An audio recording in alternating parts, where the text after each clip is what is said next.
টি-20 ওয়ানডের পর এবার সাদা পোশাকেও বাংলাদেশ জাতীয় দলের নেতৃত্ব ছাড়লেন নাজমুল হোসেন শান্ত।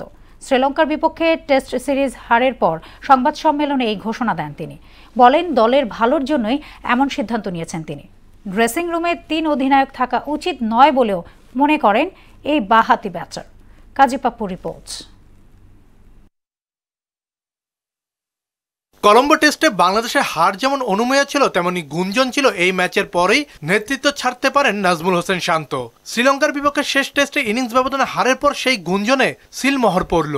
সাদা পোশাকে বাংলাদেশের দায়িত্ব ছাড়লেন শান্ত। ব্যক্তিগত কোনো কারণ নয়, দলের ভালোর জন্য নিয়েছেন এমন সিদ্ধান্ত।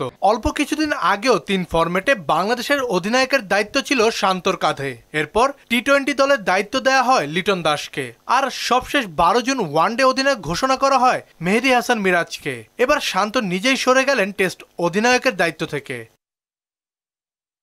বিদায় নেওয়ার আগে টেস্টে বাংলাদেশের নেতৃত্ব দিয়েছেন 14 ম্যাচে, বাংলাদেশের হয়ে যা 5ম সর্বোচ্চ। তার অধীনে বাংলাদেশ জিতেছে 4টি, হেরেছে 9 ম্যাচ। আর শ্রীলঙ্কা সিরিজে গলে প্রথম টেস্টে পাওয়া ড্রই নাজমুলের অধিনায়কত্বে বাংলাদেশের একমাত্র ড্র। ক্যারিয়ার গড়ের চেয়ে অধিনায়ক হিসেবে শান্তর গড় ভালো। ক্যারিয়ার গড় যেখানে 32.1 নয়, সেখানে অধিনায়ক হিসেবে গড় 36.24। 60টি সেঞ্চুরির মধ্যে 3টি এসেছে এই সময়ে। অধিনায়ক হিসেবে নাজমুলের মোট রান 906। কাজী পাপ্পু, মোহনার সংবাদ।